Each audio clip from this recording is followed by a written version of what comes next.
of spill with the floodlight. You can see that a lot is bouncing off my weapon light, lots bouncing off my can, and when you shine it down range, there's a lot of splashback, especially if you're in like taller grass or something like that, that can really wash out what you're trying to look at further on down. So all it is a little 3D printed, I guess, bezel extension. So it's just a hollow tube basically that's fit to the end of the light, and it helps just mitigate some of the spill.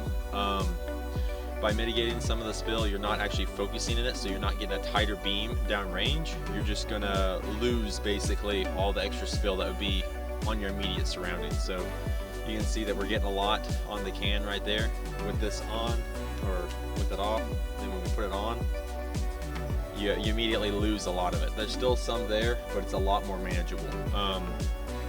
You can really look down range a little bit further through your goggles and actually see what you're looking at without having a giant a light splashing back at you. So you can see down range.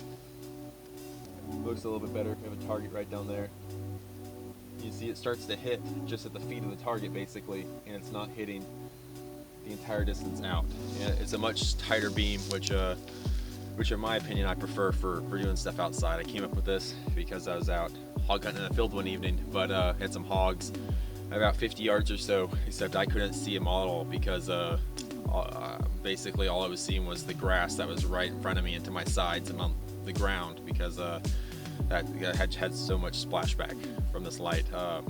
Obviously more expensive units, you won't have that issue because they have that a more focusable beam, but this guy's just so cheap. I wanted to try to find a cheap option that would work with it. But anyways, it's available for free, Thingiverse. You can follow the link and download it and print it off yourself. Pretty basic print, a little bit of minor filing, and it'll be able to snap right on your light, and then you can throw a little bit of tape around it to hold it on, and it stays on there pretty well.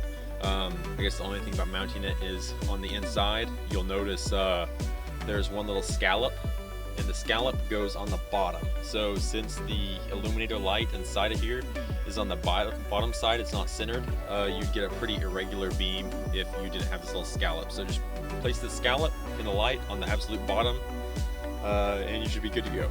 But anyways, give it a try, see if you like it, let me know if it works out for you.